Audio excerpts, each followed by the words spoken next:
So Apple just did their April event and I'm gonna talk about it. So I just started this channel, it's brand new and I'm looking to grow my subscribers. So if you like this content, please like and subscribe because I wanna be part of your family. That was kind of creepy.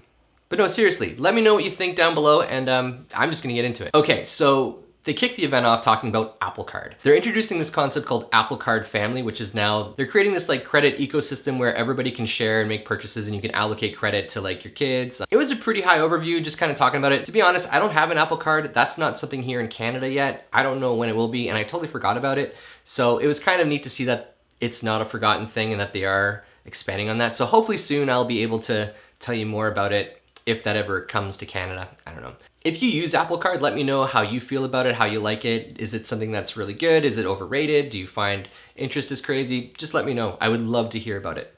The next thing they talked about was AirTags. And this is something that we've all been kind of predicting for a while. Like we've seen the mock-ups, we've seen people talk about it. They finally announced it.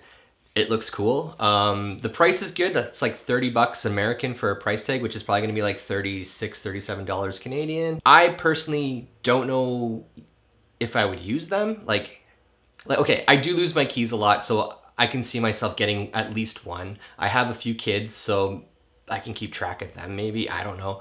One of the cool things I noticed is they showed the accessories and they have like, for the keychain, they have like a little AirTag packet you can put into, and it reminds me of when I was a kid and everybody had those like big round keychain tags at the end of their keys. And with that said, the world is kind of getting away from keys a little bit more now with like smart locks and like eventually all cars are gonna be using apps to open up. I'm hoping it wouldn't be one of those things that I would just kind of put in a drawer and forget about it.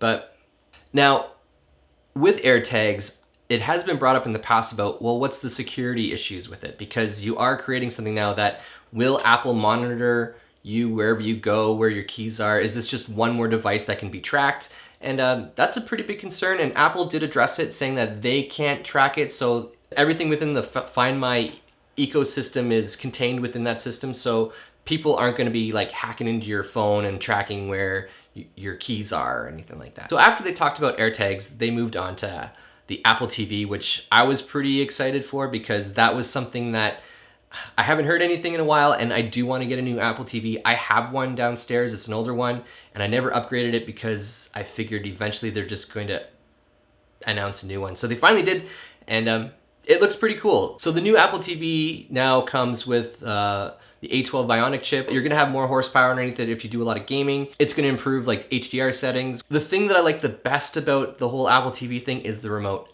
I hate the remote that I have right now. I lose it. I always get the ends mixed up. So I think the new one looks a lot better. It has kind of now the lines that you would see in like the 4th generation Air or the Apple iPhone 12. It just looks a lot nicer. It looks more robust. So, and I think like the tactile feel of the buttons isn't gonna be as like flimsy and wish-washy as the last one, because that last one was crap. They also demonstrated a new color balancing feature, which is now a feature that I didn't realize I needed, but now I have to have it. If you do color grading and you do that kind of stuff, you probably understand the importance of having a calibrated monitor. So they're introducing that now where you can use an app to calibrate your TV. So if your TV isn't set up properly, the Apple TV will set up the color balance for you, which I think is gonna be really cool. I'm excited to see how that will turn out. So before I move on to the next part, I have to give a shout out to the cutscenes that Apple's been doing. Some of those transitions are blowing my mind. I really enjoy watching what they've added to these presentations, especially with the intro.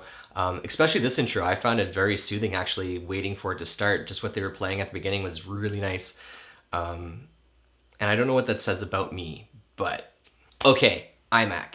We all knew it was coming. I think they look even better than what people were predicting. I really like how flat the profile is. Right now I use a MacBook Pro for all my production, and I was toying with the idea of going to the Mini because I've heard really good things from other producers that switched over using the M1 chip.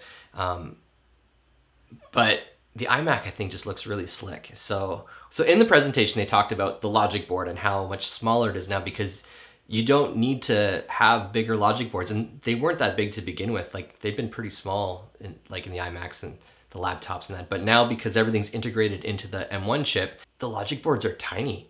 But what's cool with everything integrated within that chip, the speeds you're probably gonna get are probably gonna be way faster than what you would have gotten from an Intel. And we're seeing that already with the Mac Mini. So one of the things I question though with having everything integrated is how hot does it run? How is cooling? Like they talked about in the presentation that it runs at like 10 dB of sound with the fans, and it kind of set off an alarm because the older MacBook Pros were trying to quiet themselves down, but they were running into heat issues. So I hope that's not going to be a situation with this.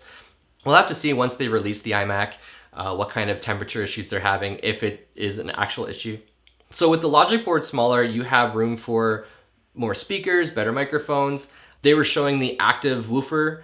That's kind of like noise cancellation to help tighten the bass. But I think in general, you're going to start seeing these active noise cancellation systems in these devices that are going to really help improve the production of these devices, if that makes sense. Like for example, you'll have more focused sound coming out of your system. So right now when I mix, I do everything on near fields, and I have to have a lot of sound treatment in a room to deal with something, but having a system that would actually have like noise cancellation for the bass could actually make like an iMac an all-in-one audio production system. I don't know, maybe I'm kind of reaching there, and I know there's a couple studios now that are actually moving to active cancellation instead of using like bass traps. They're using active cancellation speakers that literally will put out like a negative output that will cancel any low-end issues you would have in your space. So maybe this is a technology that they're gonna start utilizing more.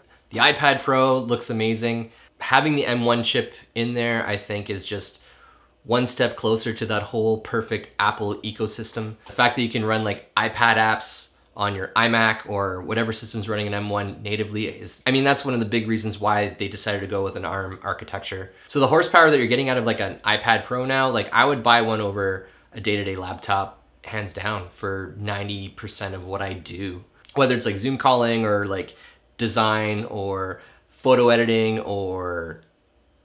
And having the Thunderbolt connection is just, I think, a really smart move as well.